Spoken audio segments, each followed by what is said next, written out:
ভূমিকম্প, এটা কি কিয়ামতের লক্ষণ? কিয়ামতের আগে ভূমিকম্প প্রচুর পরিমাণে বাড়বে। নবী সাল্লাল্লাহু আলাইহি ওয়াসাল্লামের হাদিস থেকে সেটি পাওয়া যায়। ঘন ঘন পৃথিবীর বিভিন্ন প্রান্তে একটা পর একটা ভূমিকম্প হলে সেটি কিয়ামতের লক্ষণ হিসেবে হাদিসে বলা হয়েছে। এবং কিয়ামতের ঠিক একেবারে শেষ মুহূর্তে কাছাকাছি পর্যায়ে এসে তিনটা ভূমিধস হবে। একটা হবে পূর্বে, একটা হবে পশ্চিমে, একটা হবে মধ্যে। পৃথিবীর তিন প্রান্তে তিনটা ভয়াবহ ভূমিধস হবে, যেখানে হয়তো লাখো লাখো মানুষ মারা যাবে।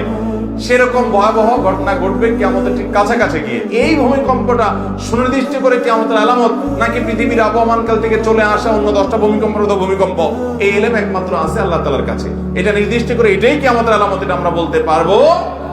বিশেষ করে যখন আজকাল অন্য কন্ট্রোভার্সি আছে যে এই সমস্ত ভূমিকম্পগুলো নাকি ম্যান মেড হয়। আল্লাহ মাফ করো।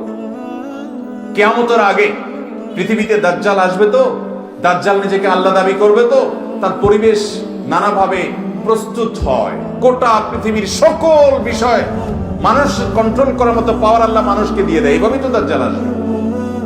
এবং এই টাইমগুলোতে ঈমানের উপরে টিকে থাকা কঠিন। মানুষ দেখে যে মানুষ যে সব করে, আল্লাহ তাআলাকে অস্বীকার করার মতো একটা পরিবেশ তৈরি হয়। এটা কিয়ামত নিকটবর্তী হওয়ার লক্ষণ। আল্লাহ তাআলা আমাদেরকে হেফাজত করুন।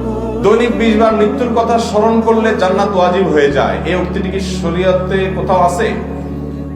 দৈনিক 20 বার মৃত্যু স্মরণ করার কথা, এটা করলে জান্নাত যাওয়া যাবে না, এরকম কোনো কথা কোরআনে কোথাও আছে বলে আমার জানা নাই। তবে হ্যাঁ, মৃত্যু স্মরণ বেশি বেশি করে করতে হবে। আকসিরু হাদিমিল লাজ্জাতিল মাউত, সকল স্বাদ থেকে মানুষের সম্পর্ক ছিন্ন করে দেয় যে মৃত্যু, সেটা স্মরণ বেশি বেশি করে করো। আল্লাহ তাআলা কোরআনে কারিমেও মৃত্যু সম্পর্কে আমাদেরকে বারবার সতর্ক করেছেন। আমাদের মৃত্যুকে স্মরণ করা উচিত। নবী সাল্লাল্লাহু আলাইহি ওয়াসাল্লাম বলেছেন, জুরুল কুবুর ফাইন্নাহা তুযাক্কিরুকুমুল আখিরাহ, তোমরা কবর জিয়ারত করো, কারণ সেটা আখিরাতকে স্মরণ করায় দিবে।